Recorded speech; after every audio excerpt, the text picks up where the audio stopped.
제29장.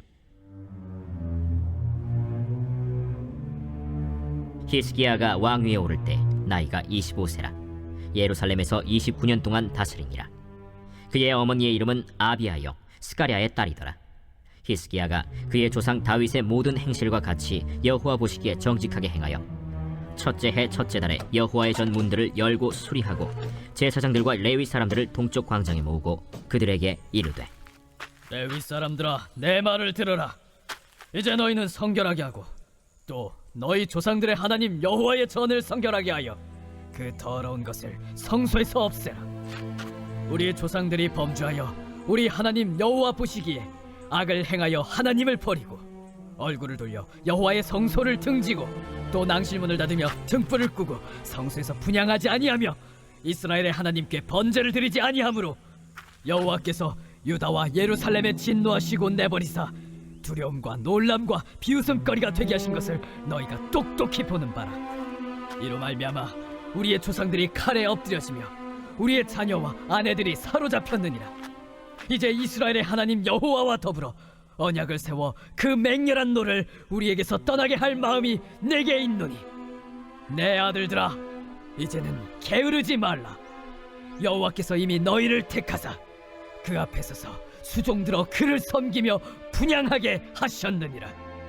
이에 레위 사람들이 일어나니 곧 그핫의 자손 중 아마세의 아들 마핫과 아사랴의 아들 요엘과 므라리의 자손 중 압디의 아들 기스와 여할렐렐의 아들 아사랴와 게르손 사람 중 심마의 아들 요아와 요아의 아들 에덴과 엘리사반의 자손 중 시므리와 여우엘과 아삽의 자손 중 스가랴와 마따니아와 헤만의 자손 중 여후엘과 시므이와 여두둔의 자손 중 스마야와 우시엘이라. 그들이 그들의 형제들을 모아 성결하게 하고 들어가서 왕이 여호와의 말씀대로 명령한 것을 따라 여호와의 전을 깨끗하게 할세.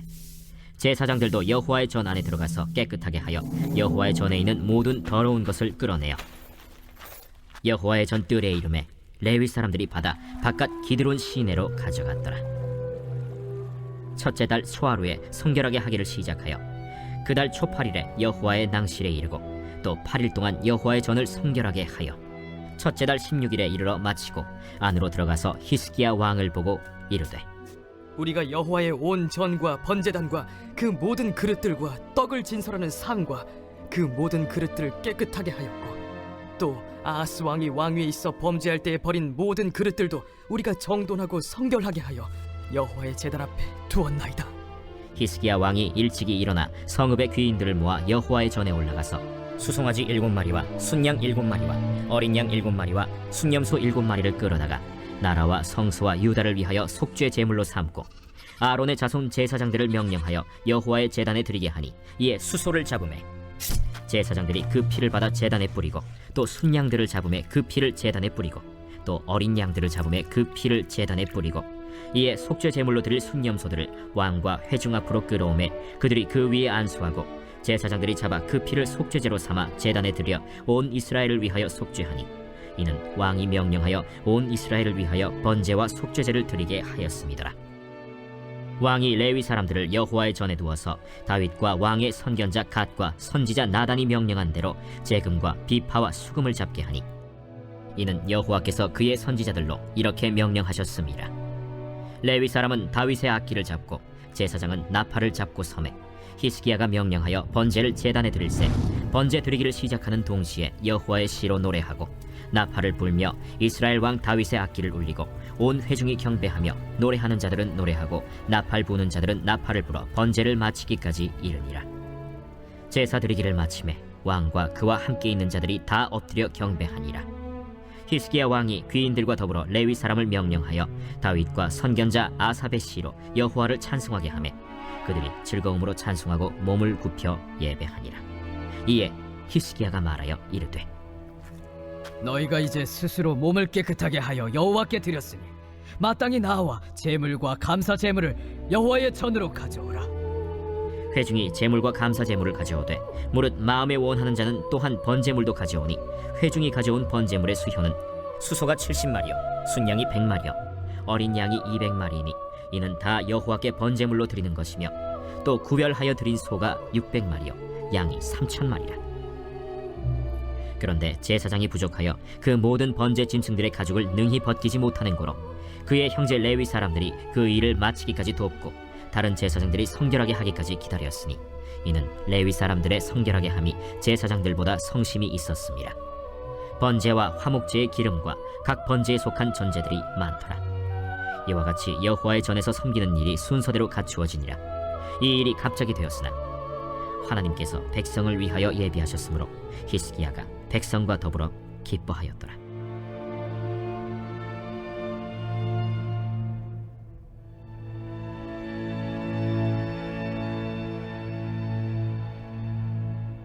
아멘, 할렐루야.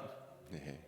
오늘도 이 자리에 오신 우리 모든 성도님들, 오늘 하루도 기쁨과 감사로 충만하시기를 주님의 이름으로 축복합니다. 또한 우리의 삶을 통해 오늘 하루도 하나님께 기쁨이 되기를 간절히 소망합니다. 네, 우리 지난주 토요일 날에 29장의 말씀을 함께 보았습니다. 이제 오늘은 20절부터 마지막까지의 말씀을 중심으로 하나님의 말씀을 나누도록 하겠습니다. 이 남유다의 가장 선한 왕이라고 인정을 받았던 히스기야 왕의 이야기였습니다. 그의 아버지 아하스가 폐쇄했던 성전, 그것을 다시 문을 열고 다시 정화하게 되었지요. 제사장들과 레위인들을 성결하게 하였습니다. 성전도 또 성결하게 하였습니다. 성전 안에 있던 우상의 제단, 또 모든 신상과 기구들을 버리고 성전의 본래 기구들을 정돈하고 정결하게 하였습니다. 이처럼 성전은 본래 모습으로 회복하게 되었습니다.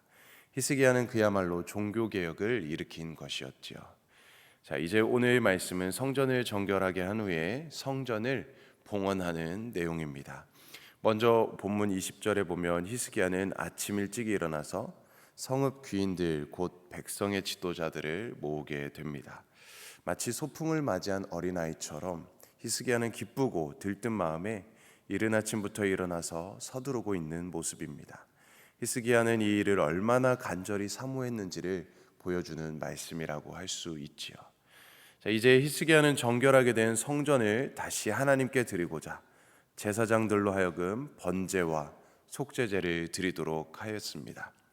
번제는 제사장들이 숫송아지 7마리, 순양 7마리, 어린 양 7마리를 잡아서 그 피를 번제단에 뿌리게 됩니다. 또 속죄제는 왕과 방백들이 수점소에게 안수하고 제사장들이 잡아서 그 피를 속죄제에 뿌리고 번제단에 바르고 그 아래에 쏟았습니다. 자, 이 속죄제는 나라와 성소를 유다의 죄를 속함받기 위한 제사였지요. 곧 아하스 때 국가 전체적으로 우상숭배 또 불신앙으로 배교 가운데 있었기 때문에 나라의 죄를 속죄받고 또 성전이 우상숭배로 더럽혀졌기 때문에 성전의 모든 더러움을 씻어버리고 또 백성들이 우상의 이 범죄로부터 또 온 백성의 죄를 속죄함 받기 위해서 이렇게 번제를 속죄제를 드리게 된 것이죠. 어떻게 보면 이 제사는 우리 주 예수님의 희생적인 죽음을 통해서 죄를 용서받는 것을 예표하는 그런 제사라고 볼 수 있겠지요. 우리는 이러한 구약의 제사와 말씀을 통해서 우리를 구원하기 위해서 미리 예수 그리스도를 약속하시고 예비하시는 하나님의 은혜를 알 수 있습니다. 자, 그러므로 하나님이 우리를 위해서 예비하신 예수 그리스도의 십자가 은혜를 우리들 또한 기억하심으로 그 피를 의지하며 우리가 죄를 고백하고 회개할 때에 지난 토요일에도 말씀드렸듯이 우리는 본래 우리의 자리인 하나님의 자녀 또 하나님의 백성의 자리로 돌아가게 되는 것이지요. 우리에게 개혁이 일어나는 것입니다. 우리의 심령이 변화되고 또 우리의 삶이 변화되는 역사가 일어나게 되는 것이지요. 이는 우리에게 미리 약속하고 계획된 하나님의 은혜임을 우리는 이 구약 성경을 통해서 볼 수 있는 것입니다. 계속해서 말씀을 보면 히스기야는 번제와 속죄제를 드릴 때에 성전에서 찬양을 맡았던 제사장들과 레위인들에게 찬양을 하게 하였습니다. 제사장들은 나팔을 불고 레위인들은 수금과 비파와 제금으로 연주하게 하고 찬양시로 노래하게 합니다. 회중은 경배를 드렸습니다. 25절의 말씀입니다. 왕이 레위 사람들을 여호와의 전에 두어서 다윗과 왕의 선견자 각과 선지자 나단이 명령한 대로 재금과 비파와 수금을 잡게 하니 이는 여호와께서 그의 선지자들로 이렇게 명령하셨습니다. 자, 제사장들과 레위인들은 회중들을 번제 드릴 때 찬양과 경배를 시작하여서 번제를 마칠 때까지 계속해서 하나님께 찬양을 드립니다. 이것은 일찍이 다윗 선견자 갓과 선지자 나단의 가르침을 따라서 제정한 규례를 따른 것이었죠. 자, 이처럼 제사를 드린 동안 찬양과 경배를 한 것은 하나님을 높이고 하나님께 영광을 돌리기 위함입니다. 자, 그래서 우리가 하나님을 예배할 때에 정말 중요한 순서가 바로 이 찬양, 찬송하는 것이죠. 우리 개신교에서 예배를 드릴 때에 말씀을 가장 중요시하는 경향이 있죠. 물론 말씀이 참 중요합니다. 근데 예배의 중심은 무엇보다도 이 말씀에 있다고 여기는 것, 그것을 우리는 조금은 다시 생각해 볼 필요가 있습니다. 예배에 많은 은혜를 받았습니다. 말씀이 어떻게 보면 좋았다는, 말씀에 감동받았다는 뜻인데 그만큼 예배에 있어서 말씀이 중요한 비중을 차지하고 있다는 것이죠. 그렇지만 온전한 예배는 말씀 시간만큼이나 찬양과 경배도 중요합니다. 우리가 예배의 정의를 하나님과의 만남이라고 정의를 합니다. 자, 그렇다면 일방적으로 설교 말씀을 듣는 것, 하나님의 말씀만을 듣는 것이 예배가 아닐 수 있겠죠. 우리도 하나님을 향한 그 합당한 반응, 하나님께 찬양과 경배 그리고 기도하는 이 모든 순서 하나하나가 다 하나님을 예배하고 하나님을 만나는 시간이라고 볼 수 있는 것이죠. 자, 그래서 우리가 하나님과 우리가 만나고 교통하는 것, 그것이 예배라고 할 수 있습니다. 그러므로 우리는 기도 시간은 물론이고 또 찬양과 경배의 시간을 또 소중히 여겨야 되는 것입니다. 너무 우리가 말씀을 듣는 데에만 치우치지 않아야 된다는 것이죠.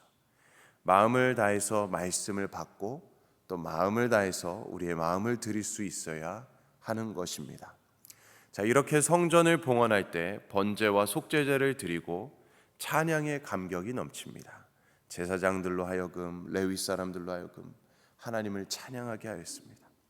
히스기야는 이렇게 은혜와 감격에 젖어서 백성들에게 말합니다. 31절 말씀, 이에 히스기야가 말하여 이르되 너희가 이제 스스로 몸을 깨끗하게 하여 여호와께 드렸으니 마땅히 나와 제물과 감사 제물을 여호와의 전으로 가져오라 하니 회중이 제물과 감사 제물을 가져오되 물은 마음에 원하는 자는 또한 번제물도 가져오니. 자, 히스기야는 이제 자신이 주도했던 이 제사 외에 백성들도 스스로 자발적으로 감사의 제사를 드리라고 권면합니다. 지금까지 백성들은 우상에 사로잡혀 있었습니다.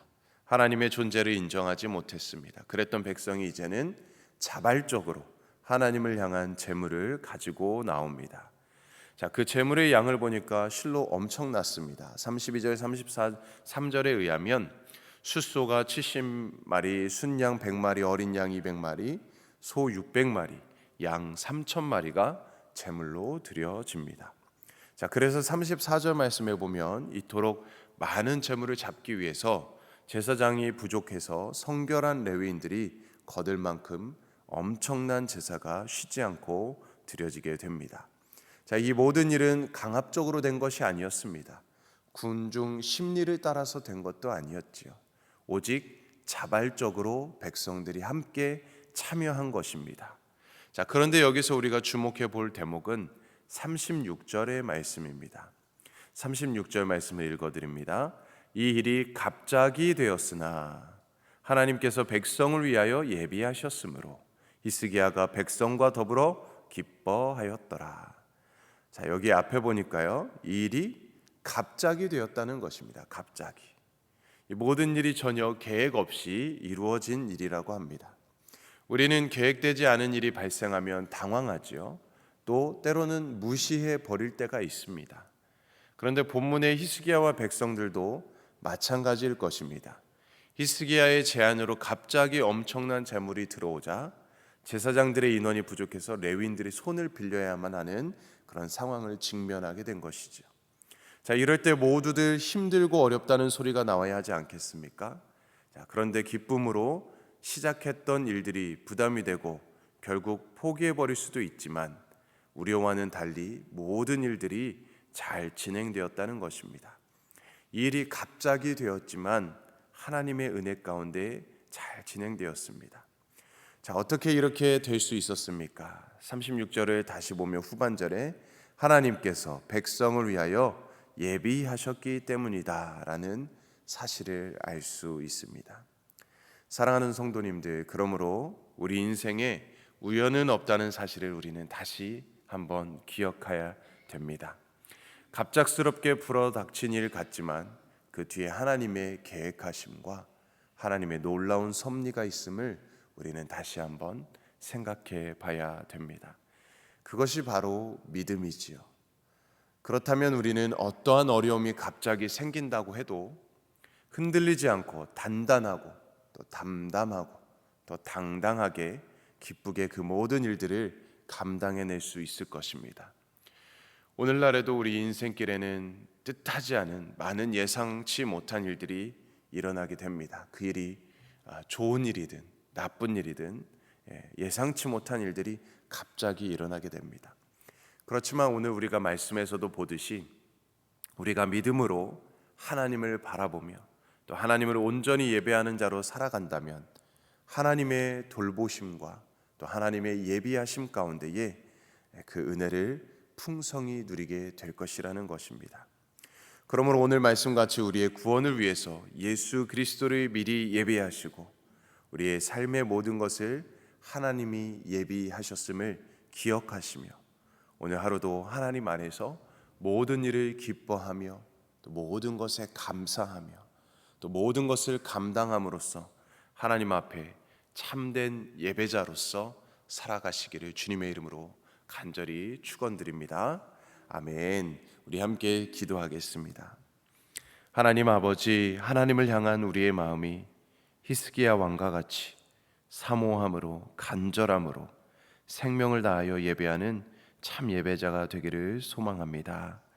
상황과 환경에 지배받지 아니하고 우리의 이성과 감정을 뛰어넘어 영과 진리로 주님만 찬양하고 기도하고 말씀을 깨닫고 전심으로 자발적으로 드려지는 예배자로 살게 하여 주시옵소서. 그럴 때 우리의 심령이 변화되고 우리의 삶이 새롭게 변화되는 역사가 일어나게 하여 주시고 오직 믿음으로 승리하는 우리의 삶이 되게 하여 주시옵소서.